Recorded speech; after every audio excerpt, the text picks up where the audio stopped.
Kanang brand out, di man ko makapasounds no. Ang cellphone mo ako ang ipatanaw sa iya sa lida. Mo ba? Oh, basta na makita ni siya dito ag nagkanang away na inagira. Undang na laging gira.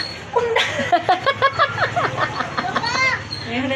Miya ka na napoy magkinaratihay, minsan sa ayaw lagi mong away kay agkahadlok lagi ako. Cellphone na pero bahala na lang basta kay di na siya magyaw-yaw natin. Kanang hilad kami na ngayaw-yaw. Oo, gani. Tama na nang gibuhat nimo gyud. Oo, nagaag cellphone. Sakto gyud na imong gibuhat. Dugayan lagi man ding pag liyon naman po na ako siya kana mahilom na siya bali na siya magyaw-yaw. Natulog na. Mahilom naman ang tiguang pagtanaw na ko natug na di ay. Cellphone nagyaw-yaw pa.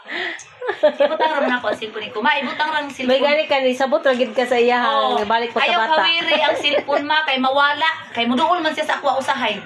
Siya nini, nawala ang salida. Di ako na pong anon. Kung di na nimo hawiran, ibutang ra nato diha kay imong hawiran mawala. Ay ibutang ra kadugayan makatuog na siya. Ay makaana lang ko sumunon.